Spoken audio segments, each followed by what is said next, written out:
senador, muy buenos días. ¿Cómo estás, Jaime?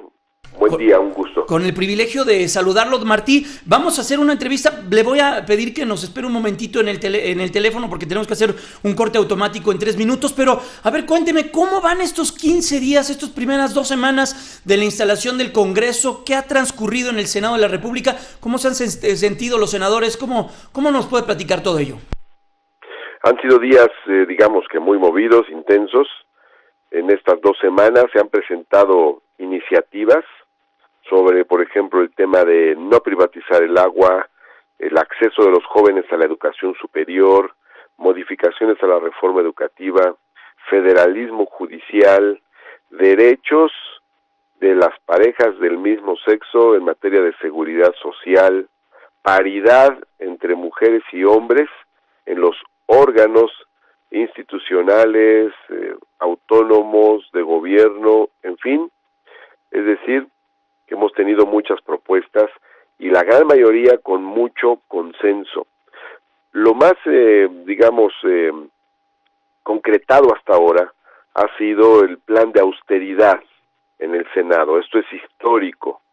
Se redujo el presupuesto del Senado en 1/3, en un 30%, la parte que queda del año 2018, y está proyectado a hacer un presupuesto que también esté recortado en un 30%. De esta manera, se bajará el presupuesto en 1,500 millones de pesos, el del año 2019. Será la primera vez en la historia que baje el presupuesto del Senado. Esto es, claro, inédito.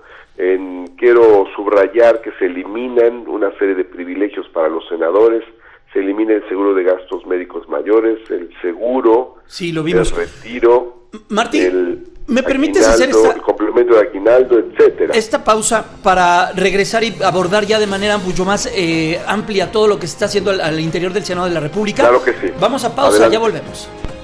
Con 23 minutos, gracias al presidente del Senado de la República, Martí Batres Guadarrama, estábamos platicando con él, nos agarró este corte automático. Senador, presidente, nos estaba comentando los esfuerzos que están haciendo al interior del Senado de la República en este tema que es tan sensible y que fue también pues una de las grandes banderas de la campaña de Andrés Manuel López Obrador y de Morena en su conjunto, de eficientar el uso de los recursos públicos. ¿Qué es lo que se está haciendo particularmente al interior del Senado de la República?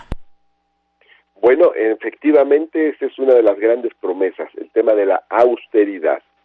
Hicimos un análisis del presupuesto del Senado, encontramos muchas áreas donde podrían hacerse recortes, e incluso podrían hacerse todavía más, pero logramos un consenso con las diversas fuerzas parlamentarias para hacer un recorte del 30% en el presupuesto. 30% significa 1,500 millones de pesos. Esto es histórico, es la primera vez que va a disminuir el presupuesto del Senado. Cada año aumentaba este presupuesto, pero ahora vamos a tener un presupuesto equivalente, es un presupuesto en números absolutos como el de hace 6 años, pero el peso ya no tiene el mismo poder adquisitivo, entonces es como si hubiera retrocedido más de 10 años. Ahora bien, recortamos una serie de privilegios de los senadores.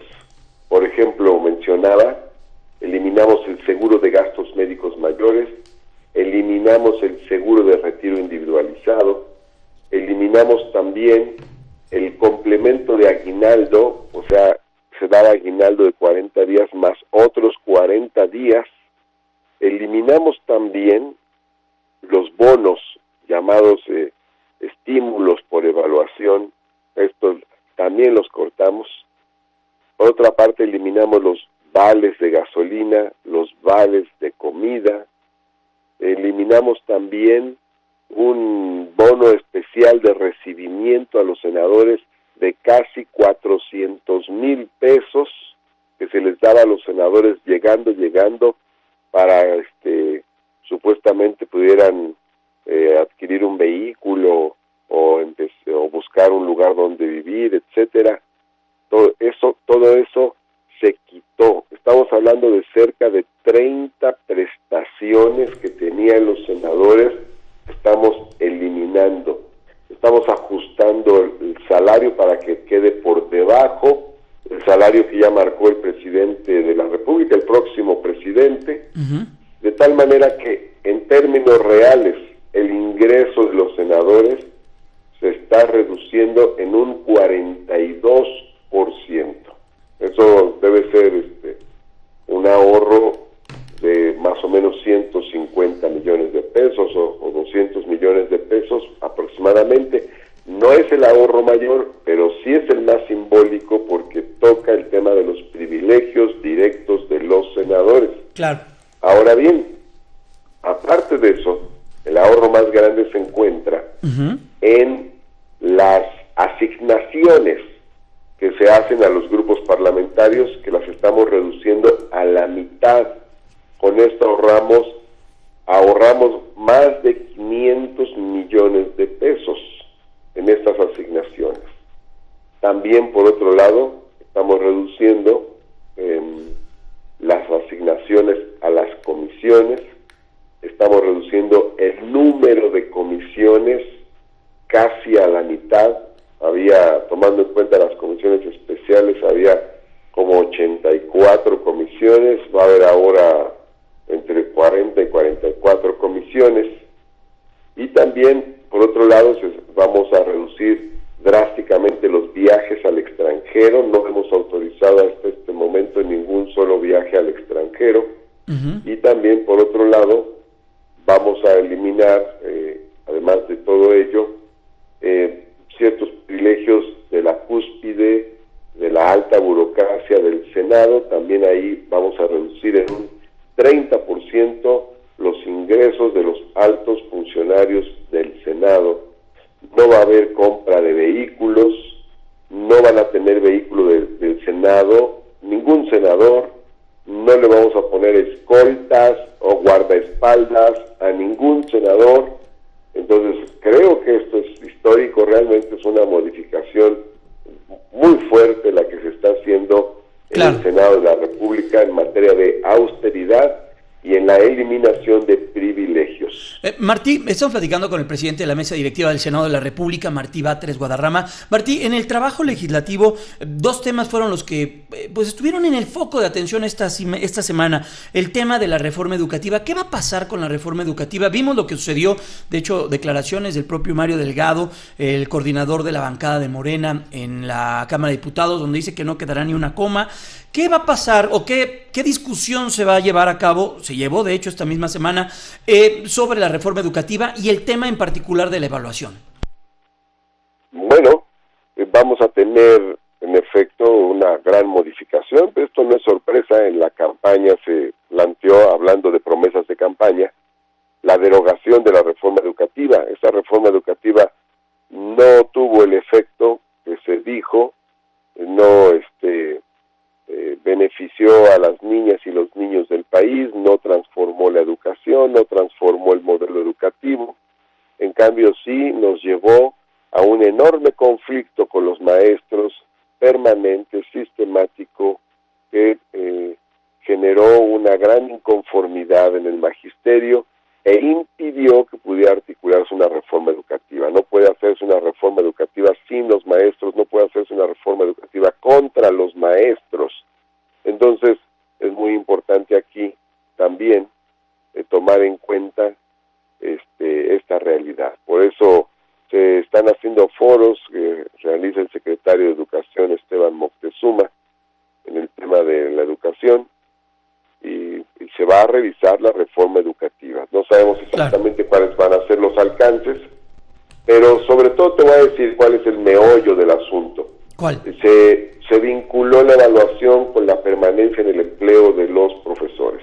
Estamos aquí ante una contradicción, porque hay instituciones del Estado mexicano encargadas de la formación de los maestros que nos dicen: esta persona es idónea para ser profesor, por lo tanto está acreditado como maestro. Eso te lo dicen instituciones como la Escuela Nacional de Maestros, la Escuela Normal Superior, la Universidad Pedagógica Nacional, entre otras. Pero luego viene otra institución, el Instituto de Evaluación persona no es idónea para ser maestro. Entonces necesitamos ahí que haya correcciones de tal forma que no estemos enfrentados al magisterio nacional. Sí vamos a derogar la reforma educativa y vamos a hacer una nueva reforma educativa. Perfecto. Martí, por último, también en unos minutos más vamos a hablar con la gente del Consejo Consultivo del Agua.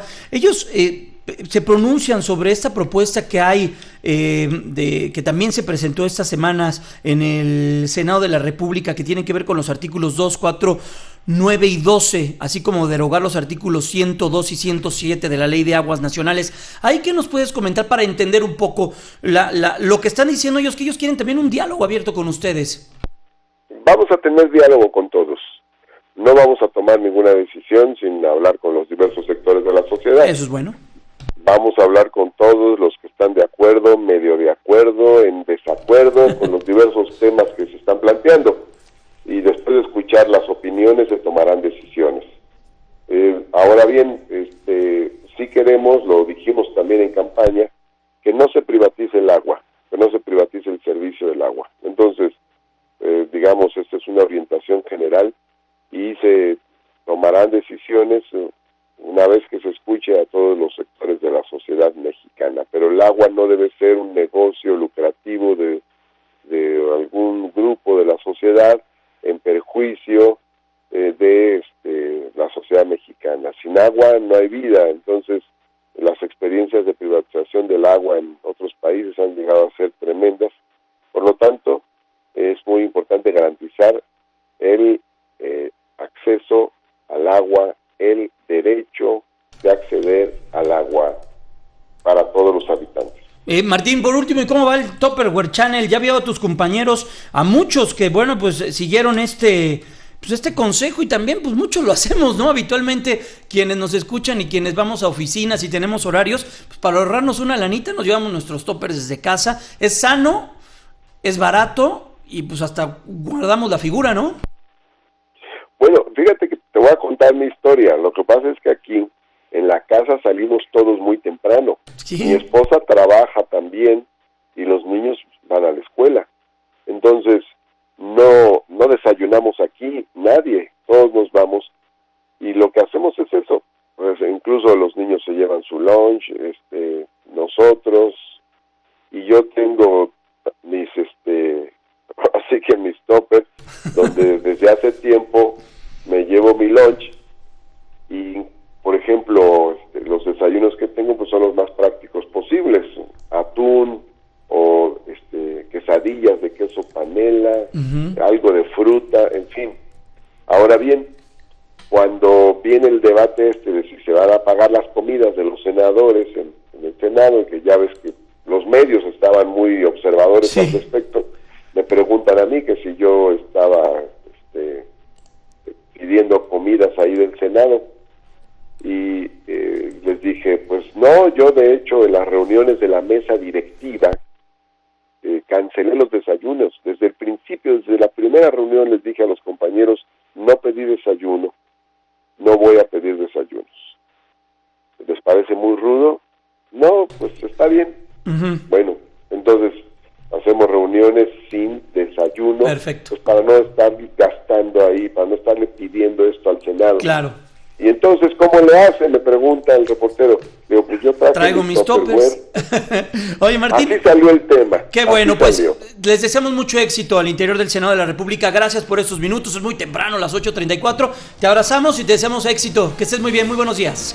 Gracias, Jaime. Un abrazo. Saludos al auditorio. Hasta pronto. Una pausa. 8:35.